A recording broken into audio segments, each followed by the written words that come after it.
Parásito Trypanosoma cruzi, presentado por Luisa García, Gabriela Rodríguez y Santiago Polo. Empezaremos con su definición. Sabemos que el Trypanosoma cruzi es un protozoo flagelado sanguíneo, que anida principalmente en tejidos y allá mismo también se reproduce. Circula en animales silvestres, como por ejemplo el armadillo, la zarigüeya y el macaco. Sin embargo, es posible encontrarlo en animales domésticos y humanos, debido a que tiene un vector muy importante que son los teratominos, o en Colombia también se llaman pitos o chinches, como lo vemos en la imagen. En su epidemiología encontramos que son únicos en América, debido a que su vector habita en ese ecosistema. Los encontramos desde el sur de los Estados Unidos hasta Chile y Argentina.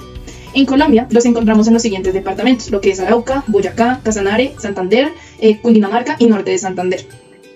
En su taxonomía tenemos que pertenece al reino Protozoa, al filum Sarcomastigofora, al subfilum Mastigofora, al orden Kinetoplastida, a la familia Trypanosomastidae y al género Trypanosoma. En su parte morfológica tenemos que presentar tres principales estadios, los cuales son tripomastigote, epimastigote y amastigote. El tripomastigote se encuentra en el contenido rectal del vector y en la sangre del mamífero infectado. Presenta un aspecto fusiforme de 16 a 20 micrómetros de largo y de 2 a 4 micrómetros de ancho. Posee un núcleo ovalado ubicado en el tercio medio del cuerpo y posterior a él se encuentra el kinetoplasto, del cual sale un flagelo que recorre la parte externa del parásito como una membrana ondulante, exteriorizándose en la parte anterior.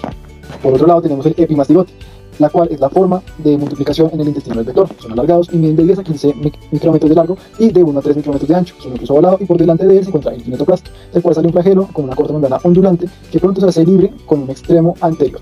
Y ya por último tenemos el amastigote, el cual es esférico, presenta un diámetro de 2 a 5 micrómetros, posee un núcleo redondo, un kinetoplasto en forma de barra y no presenta flagelo visible. Su localización es exclusivamente dentro de las células de los mamíferos infectados, en las cuales se multiplica. Estas inicialmente son células del sistema fagocítico mononuclear y posteriormente células musculares, cardíacas, intestinales y esqueléticas. Ciclo de vida del Trypanosoma. El ciclo que va a explicar a continuación es dentro del vector. En este caso es un insecto denominado Triatominae, que es una chinche. Entonces, la chinche se infecta al picar un animal infectado, valga la redundancia. Ingiere el parásito en su estadio de Trypanosoma. Ya dentro de la chinche, a lo largo del tracto digestivo, el parásito sufre una serie de transformaciones antes de ser expulsado en las heces. Entonces, en el estómago del insecto, de la chinche, el Trypanosoma se rodea formando mastigotes. A mitad del intestino se transforma en epimastigotes que se replican mediante fusión binaria. Y finalmente, aproximadamente 2 semanas después, llegando pues ya al recto, ahí se va a convertir en Trypanosomas metacíclicos. Y el ciclo que voy a explicar a continuación es dentro del mamífero cuando se infecta. Entonces, si nos ubicamos en la imagen, ya en el primer punto, entonces, durante una comida de sangre, el triatomina infectado libera tripamastigotes metacíclicos en sus heces cerca del ciclo de la herida por mordedura. Ya en el segundo paso, los tripamastigotes ingresan al huésped a través de la herida. Ya dentro del huésped, los tripamastigotes invaden células cerca del sitio de inoculación. Allí ellos se les va a caer el flagelo y se van a diferenciar en amastigotes intracelulares. Ya en el tercer paso, pues los amastigotes se van a multiplicar por fisión binaria. En el cuarto paso, se van a diferenciar en tripamastigotes procíclicos. Ellos salen de la célula y entran al torrente sanguíneo. Estos procíclicos del torrente sanguíneo pueden infectar células de diversos tejidos. Allí ellos se van a transformar en amastigotes intracelulares y causan una infección sintomática. En los tipos de contaminación tenemos 4 fundamentales. La primera, la transmisión vectorial, en donde esta transmisión ocurre por la contaminación de piel y mucosas con heces de los tratominos. Muchas veces en los casos de la piel, en los casos cutáneos, podemos encontrar que se forman unas úlceras debido al exceso prurito que causa la picadura y ahí el parásito logra entrar. Además, en las mucosas, por ejemplo, cuando tocamos accidentalmente las heces de los tratominos, tocamos nuestra conjuntiva, tocamos nuestros ojos y se transmite como tal el parásito. La transmisión oral la encontramos por el consumo de alimentos y bebidas contaminadas con las heces, pero también si el parásito defecó encima de los utensilios que se trabajan en la cocina. La siguiente es la transmisión transfusional, en donde encontramos la presencia de los tripomastigotes en lo que es la sangre de los individuos o de los donantes en zonas endémicas como las que mencioné anteriormente. La transmisión vertical tenemos 2.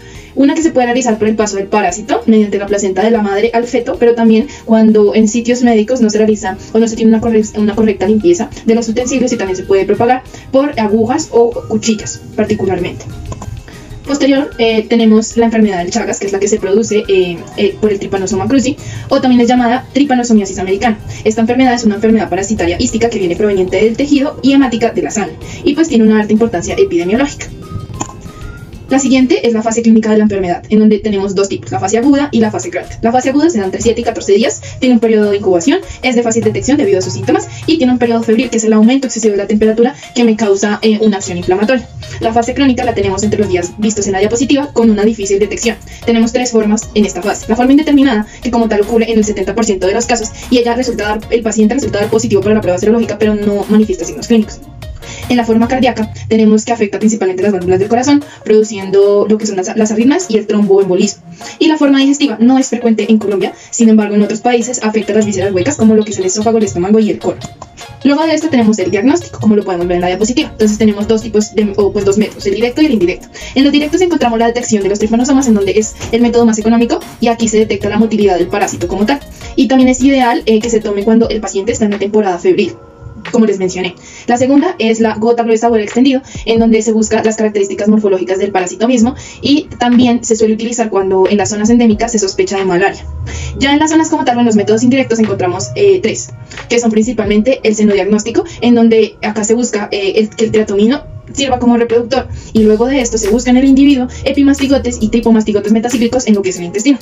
De segundas tenemos el hemocultivo, que se basa en la utilización de ciertos líquidos y químicos que en el lapso de 30 y 60 días obtienen un resultado, y la PCR, la reacción en cadena de la polimerasa, es la amplificación del ADN del parásito para determinar las fases en las que los pacientes se encuentran en la enfermedad.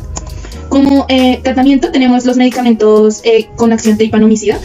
Además se requiere que el paciente tenga una urgencia médica inmediata, y lo que se busca es tratar la infección aguda, atenderla de manera primordial para así mismo evitar la crónica y evitar cosas drásticas. Se utilizan como medicamentos, como el que vemos en la imagen, el benzonidazol, pero también se utiliza el nifurtimox.